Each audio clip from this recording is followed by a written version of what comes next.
It's not possible. I didn't say it would be easy, Neo.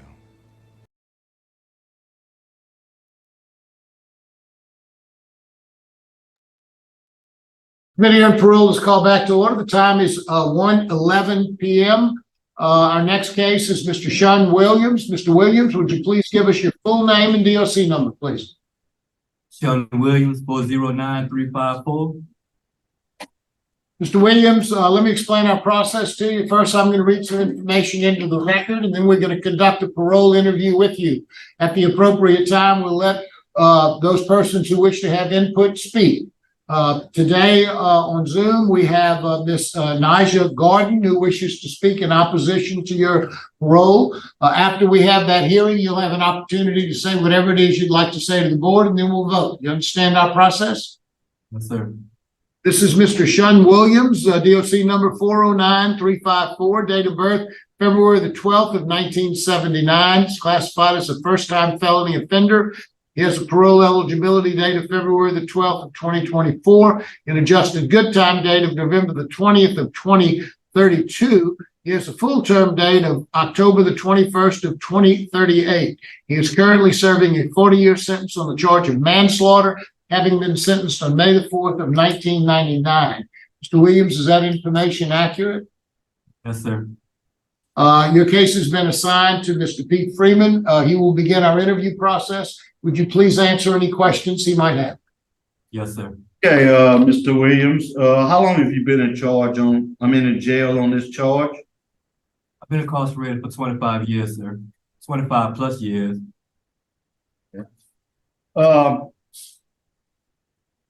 Tell me exactly what happened between you and Miss Tamika Swain. There's been a kind of a variety of statements as to what went down. Some say it was accidental, some say it wasn't. You tell me in your own words, and I got all the arrest reports. Tell me what happened. Okay, so on the night that the crime occurred, me and my girlfriend, because it was me, Tamika, Tamara, and a girl by the name of Kelly. And okay, so early we had to start the Friday because the crime happened about 1 or 2 in the morning. So the prior evening, me and my girlfriend, we were just all in the house chilling, drinking, partying, and as the night went on, as we, I guess you could say, as the intoxication took on or whatever, an argument occurred between the two ladies. The other lady had went home, but it occurred between the two ladies. And what it was behind was basically, okay, me and Tamika had been knowing each other for a long, long time because she had watched me grow up. She was like about 5 or 6 years older than me. I was 19 at the time, so she had to be like about 24 or 25. The other lady, I'm not quite sure how old she was at this time, but I believe we may have been around the same age, or she may have been a year or two older than me. However, so a little argument occurred between them, and the argument was behind the understanding that we had between about the relationship. Okay, me and Tamika was in a relationship at first, and so it was me and her in a relationship, really. And then she had the girlfriends on the side, but we was all in a relationship together. But it was understood that I was never to be with one without being without the other. Okay, so as the night occurred, the ladies drinking and doing drugs or whatever. The ladies, it came out that me and Tamara had been, like sneaking off to the side. So Miki got upset. She really did. And, I had to stop her from jumping on Tamara because Tamara was pregnant at the time. And so I had to kind of like settle that down. And the way I settled it down was I said, well, look, you chill out here at the house. Let me take her around the corner by her girlfriends, by, some girls that she was, because they was all strippers. They was all working at strip club. And I'm like, look, let me take you over here around the corner so y'all could, we can kind of fuse this and let me go back. I'm gonna talk to her. Well, when I got around the corner, she didn't want me to leave, and I'm like, okay, well, I chill for a little. I'm gonna chill for a little bit. I chill for a little bit. I wind up going to sleep. So when I went to sleep, about 1, maybe 2 in the morning, Mika came around. Tamika came around the corner and got me. She was like, look, it's time to come home. I don't know what, you got to come home. So I'm like, all right, cool. Well, look, let me go run back and get the keys, and we're gonna go, because I had drove around the corner. We didn't walk. I just drove. And so we got in the car, and when we got in the car and made it around the block to, it's like a 2-block radius. When we made it around the block, it dawned on me that I had forgot my gun in the sofa where I was sleeping at. So I said, oh, hold up, we got to go back. So she's like, what's up? I'm like, well, look, I forgot the gun. I got to go back. And this is, this is a gun that me and her both carried. You know what I'm saying? She had possession of it as much as I did. And I went back. I didn't get out the car because I knew she was going to just strip clean out. I was going to just start something totally, and it was too early in the morning for all that. And I'm kind of having a headache or whatever. So I'm like, look, I called Tamara to the car. I said, look, go give me the gun. It's in the sofa. I've got the gun. So she's like, all right, cool. So she go get the gun. I give it to her. She bring it to the car. I give it to me, and I'm like, all right, I'm gonna holler at you later. That's what I tell Tamara. So we go around the corner and get back in the house. So when we get back in the house, she's spazzed, and she's really going off. She's, you shouldn't have been around there. What you were doing around there? I told you what it was from the get-go. Woo de woo de woo. Yeah. I'm like, all right, cool. Look, I'm not really trying to hear all that right now.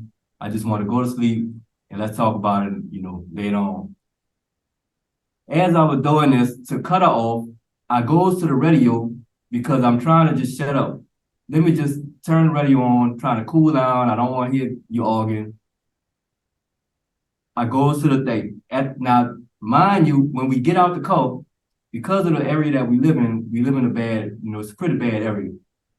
And the reason I had the gun from the get-go is because by them working in the strip club, I was the one who used to go there and pick them up, drop them off, sometimes hold their money for them, because we were dealing with a real wild crowd, and they needed protection. And so I'm like, okay, well, look, give me this, let me hold this.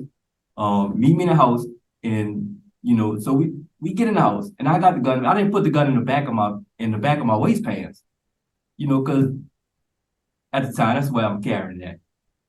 Goes to the radio to turn the radio on to try to shut up. And I'm like, let me put this on the table. But because I'm so high and I'm so out of it, I forget that the gun is not on safety. And it dawned on me to check it. Irresponsibility. Well, when I pulls it, the gun goes off. She gets shot in the chest. So after I shoot her in the chest, and she hollers, I'm like, Mika. And she, she's not responding. So I'm like,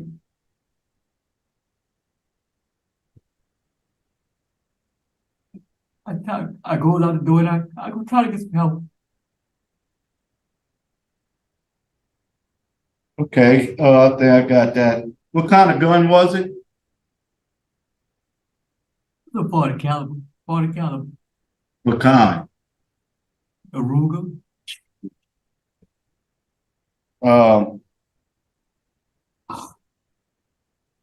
PD is against it. We have one victim is gonna speak. We have another victim that was opposed also. Where are you gonna work? Where are you gonna live? If I were to get out, my mother's she's dealing with a lot of health issues. So when I first get out, I'll probably go. When well, not a problem. I'm going to the family house, which is my aunt is in control of the family house right now. So that'll be in New Orleans, 1716 Elizabeth Avenue. And from there, I talked to my parole officer, and see if maybe I can get moved to Texas where my mother's staying at. That's where my family was since Katrina. And I want to take care of her because she's dealing with a lot of health issues. I actually became a nursing aide in prison to Saw that. help her when I get out. Um, Yes, I'll be staying in New Orleans for the time being. how many classes have you taken? There was none put in our file. Okay, so I have with me. I got my GED while I was in prison. I got living in balance. I got anger management, and I also completed vocational training while I was at Raymond Board for auto body and collision repair. Since I've been here, I'm currently a student at Ashland University. This will be like my third semester coming up. I just received I would have completed my third semester, but what I did, I took a semester off because I wanted to get my first certification for my IC3 because it's been so long since I've been gone. I needed to get the computer certification. I know that's what the world is working on at the time. I'm trying to get my voucher for this week to take level 2 of the IC3. It's a 3-level course, and I'm doing that right now. I've also did some communication classes. Well, when I was in Angola, we started a program called Youth Development, and Youth Development had a lot of aspects to it, and it was dealing with communication, character, parenting, victim awareness. We did a lot of we try to do a lot of good things. I also plan on trying to take that out and maybe implement that into some kind of program out there in the world, to help these youngsters because it's so easy to fall into trouble, man. That's for sure. There's a lot of stuff to tempt you out there. Okay. Let's talk about your write-ups. Yes, sir. Back in 2019, December of 2019, you got a synthetic marijuana write-up. What was that about? Yes, sir. Okay, so I had just recently came here and at this facility, and I really thought it was a shot that I was getting because I was kind of stressing. It was close to Christmas time. I believe that was maybe a day or two before Christmas or something like that. But I had stopped. Okay, so I stopped smoking in like 2016 or 2015 when they removed the cigarettes off the canteen list. And at that time, it was just a kind of stressful situation. So I wanted a shot. I was nicking, and I was like, well, look, let me hit that. What I didn't know is that it was synthetic marijuana at the time. So as soon as I hit it, I went out, and that's basically, I can't really remember anything else about that situation. But I could tell you in 22, I did another synthetic marijuana, and that I tried because I'm used to smoking marijuana, on the street. So I kind of thought I thought synthetic marijuana was like regular marijuana. And no, it's not. Trust me. I smoked that, and it was not what I thought it was. May of 22, that was synthetic marijuana also. Synthetic marijuana. That was on Mother's Day, yes, sir. I have no further. After that, it was over. After that, I'm not one to do hard drugs. Like I said, that night that this crime happened, yes, we were doing some drugs, and like I said, my main drug is marijuana, and I like to drink. But on that particular night, yes, I did dib and dab with a little powder cocaine, and that's what had me when I crashed. What I call crashing is when I went to sleep that night. You know, I had been up for a few days. I had been up for probably like 2, maybe 3 days at that point. And when I finally crashed, that's how I wound up going. That's how the whole thing started. Because if I would have never went to sleep around the corner, none of this would have ever took place. And it's so much. I mean, I just wish I could if I could just take that night back. I would definitely take that night back.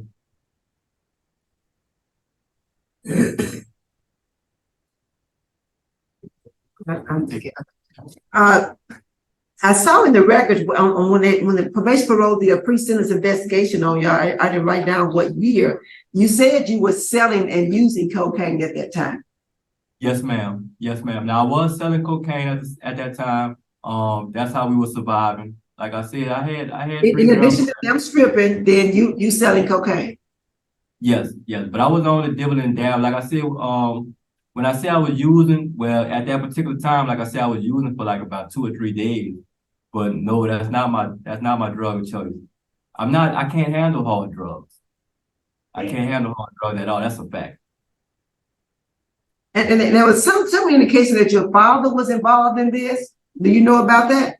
In this charge?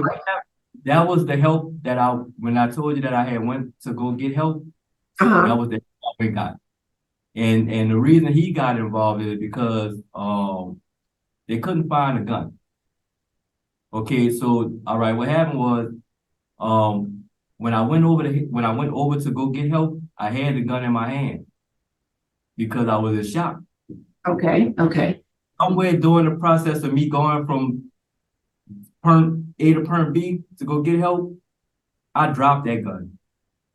You know, and it was like a panic because I mean, I banged on that house all the way around in the alleyway. This is my mother's house I'm talking about.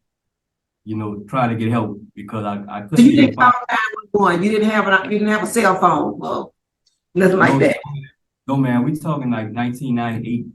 Okay, let's go get him. Okay. Probation parole could not reach any of your family, so you might need to update your master prison record and put down some family contact in there, because if something happened to you, that there's nobody to reach. Everybody's out of town. I really have. Yeah, you still need to put a phone number and name of somebody. You know, in case something happens to you, they need to be able to reach somebody in your family. Yes. Even just a contact, just somebody who can reach your family to work out. Yes, I was trying. Probation parole did reach out to the victim's family, and I was trying to find my notes on that, but I just want you to build. Huh? She was opposed. The victim's sister is opposed to your early release. And I just think it's important that you know that they reached out. I think they contacted the father and 2 of her sisters, and only one of them actually responded, and she was opposed. Okay, that's all I have. Thank you, sir. Thank you. Now let's hear from Ms. Nigel Gordon. Gordon on the line. Hello. Hi, Ms. Gordon. How are you? Would you introduce yourself and please tell us what you'd like us to know? Hi, I'm Mrs. Gordon. I'm actually the sister of Tamika, the younger sister. It was quite a surprise to me when I got the letter from the parole board. I was unaware that there would be consideration of parole before the entire sentence was served, which to my knowledge is 40 years. Please correct me if I'm wrong. The sentence was 40 years, but he is eligible for this hearing today under the law. Okay. So at the time that the crime occurred, I was still a preteen. I didn't really have much knowledge of the details. So this is kind of my first time getting these details. So I like to speak more to just my relationship with my sister. Shortly before she left, and in the months leading up to her death, she actually lived with us at the house of my family, and we share the same father. And it was just a wonderful time, just being able to spend time with her, talk to her, get to know her again, because she didn't always live with us. And then she was kind of just gone in an instant. So I remember it being just a really dark period where we didn't hear from her for a long time, and then we hear that she's just gone. And at the time, Tamika also had a 6-year-old daughter. And the next time we all saw her again was at her funeral in a coffin. So that's my experience. I can't speak to any of the details that's being discussed at this point because I was under a different impression based on some records that I had read about an appeal that happened, I think in 2000 or 2001. So the story that I'm hearing right now from Mr. Williams sounds totally different. So I won't speak to that. I won't make a judgment about that. And that's all I have to say.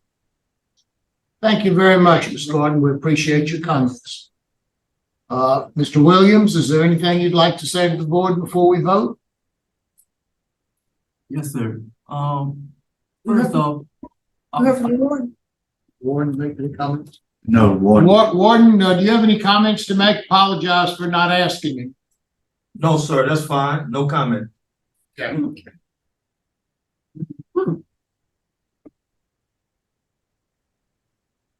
Mr. Williams, anything you'd like to say? yes, sir. First off, I would just like to thank y'all for allowing me this opportunity to sit before y'all and possibly, into society again. Also, I would like to address Miss Nadia Gordon, and because I didn't even know she had a younger sister. Williams, I'm sorry. direct all of your comments to Just address the board. Yeah. You can say whatever you like, but say it to us. Okay. Board. I just want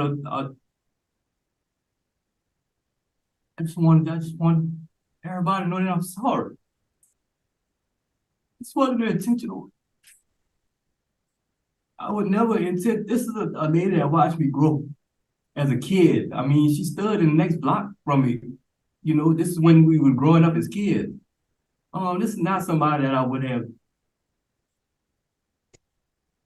just taken a life like that. You know what I'm saying? I just want them to know that I'm sorry. Please let them know that I'm sorry. Thank you, Mr. Williams. Panel ready to vote? Yeah. Mr. Freeman? Okay, Mr. Williams, I don't know if you just don't want to face the truth or not, but it's just hard to believe that gun accidentally went off and shot and killed her, especially during the heat of rage y'all were all in at that time. Plus she was on drugs. You have a terrible disciplinary record and victim opposition. My vote is to deny. Thank you, Mr. Freeman. Ms. Wise? Mr. Williams, I have listened and I have listened and I've listened. I do see great potential in you. And to Ms. Gordon, I really appreciate your participation today. I know this was challenging, but thank you for the courage to speak to us today. I'm just not willing to take a chance on you today, Mr. Williams. I'm just not. I just want to encourage you to continue to do what you're doing, but my vote is to deny. Just need more programs. Just take a few more programs and spend some more time reflecting on what happened and get it clear in your mind. But best wishes to you, sir. Mr. Williams, you have 2 votes to deny. I agree with my colleagues. My vote likewise is to deny. Good luck to you, sir. Keep working. and reapply as soon as you're eligible. Thank you. That's it? Okay. Warden, thank you very much for your help today. Sorry to keep you all day, but we're finally done. So we'll be adjourned there. Y'all have a great day. Yes, sir. Y'all too. Thank y'all.